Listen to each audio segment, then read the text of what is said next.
For very good reasons, human rights organizations and actors tend to focus on the short term, putting out fires, being responsive to demands coming from communities, individuals who have been subjects of human rights abuses. But these days, we are facing not only that, but also the threat of climate change, existential challenge and risk for human life and the life of the planet. And on top of that, we have technological disruption and geopolitical disruption. All of that makes for a pretty powerful and scary cocktail.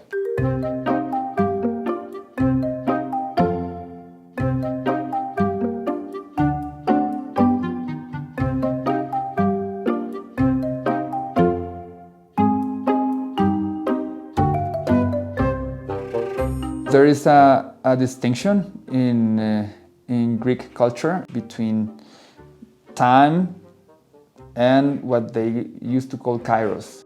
Time is the quantitative measure of this temporal variable, and kairos is perceived time. And that difference to me is quite important.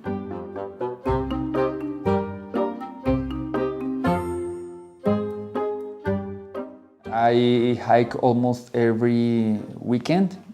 I love being in nature. That's when my mind completely shuts off, or rather opens up to other types of thoughts and feelings. So I appreciate how time passes very differently in those moments.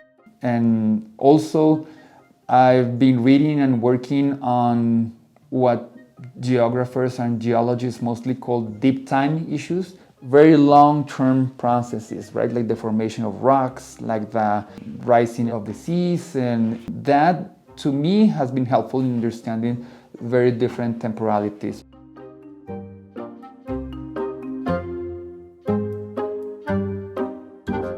The key moment, I think, for me to turn my attention to time and timefulness was when in 2018, the IPCC put out this very alarming report for the first time, speaking about what the world would look like if we go past 1.5 degrees of warming.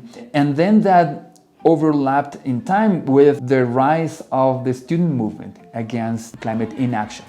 I think they hit the nail on the head when they said, well, this is urgent because we have only 10 more years, according to science, to have carbon emissions, or else we're fried, basically. So that brought to me this generational gap home very clearly.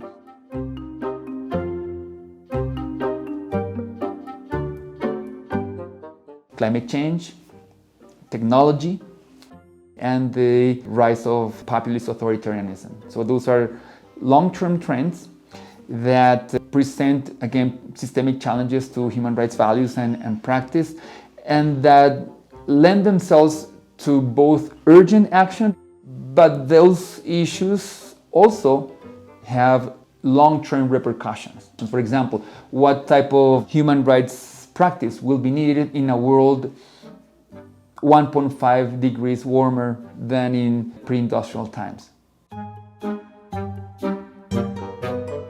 There are very few human rights actors, all the way from funders to academics to NGOs, that think in, say, 10-year terms. And that, I think, is a big strategic disadvantage for human rights relative to some of their counterparts, and also relative to what is needed in the world these days. Because the world is more uncertain, there needs to be more time invested on thinking about the long term.